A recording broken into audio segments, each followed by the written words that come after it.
As this review gets underway, another issue is top of mind for many: what to do with Canadians who, before legalization, were convicted for simple possession. Now, that crime no longer exists when it comes to cannabis, but people's lives are still affected. And to talk about it, we're now joined by Annamaria Enenajor. She is the founder and executive director of the nonprofit Cannabis Amnesty. Annamaria, thank you for joining us today.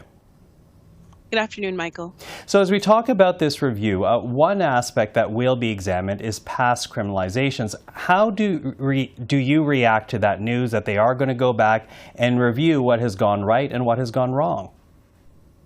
Well, it's a hopeful development, but I do note that this government has made strides to examine the impact that past criminalizations have had on individuals, but have done so in a piecemeal fashion in the past. So a year following legalization, Bill C-93 was passed, which provided for expedited and a waiver of the application fee for individuals who want to apply for a pardon.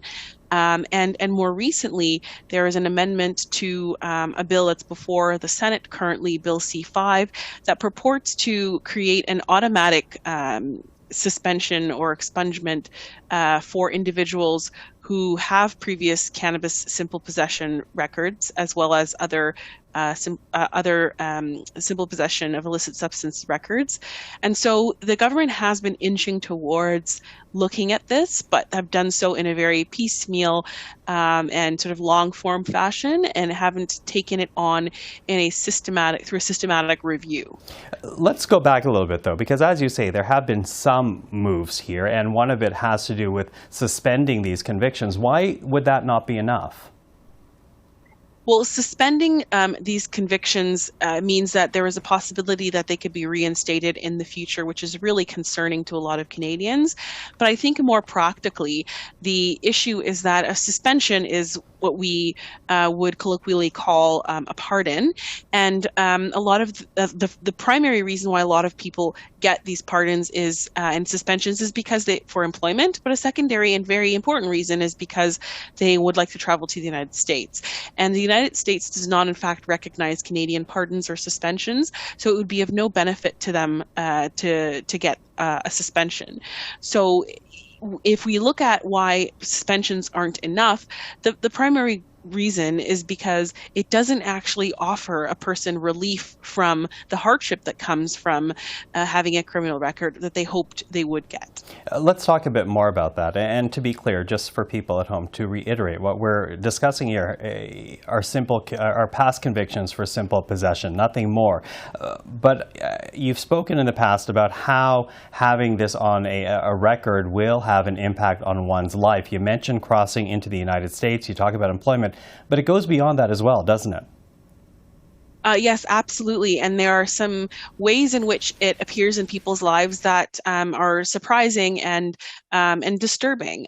For a number of people, it can come up even when applying for housing. So there are a number of municipalities, including Ottawa, that employ a multi-housing safety initiative where is a background check that is required in order to qualify for certain types of housing.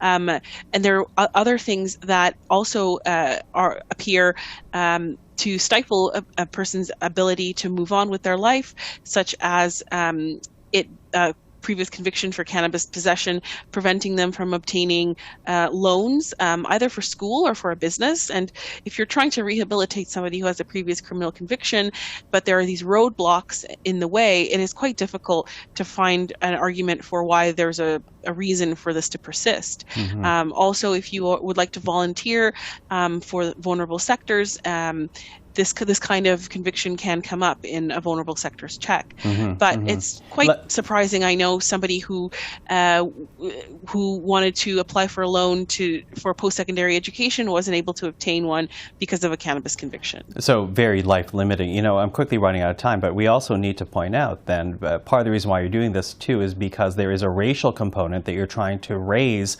with these convictions as well. Yes, absolutely. It's despite the fact that cannabis is widely consumed in Canada, we have one of the highest rates of cannabis consumption in the world. People are not being facing the same consequences for their actions across the board. Despite widespread consumptions, you have disproportionate overrepresentation of low-income, Indigenous, and Black Canadians in the numbers of people who are stopped, searched, arrested, prosecuted, and ultimately incarcerated for cannabis possession offenses. And this is evident in large metropolitan areas all over the country. But for example, in Vancouver, you are 7 times more likely to be arrested for cannabis possession if you're Indigenous than if you're white.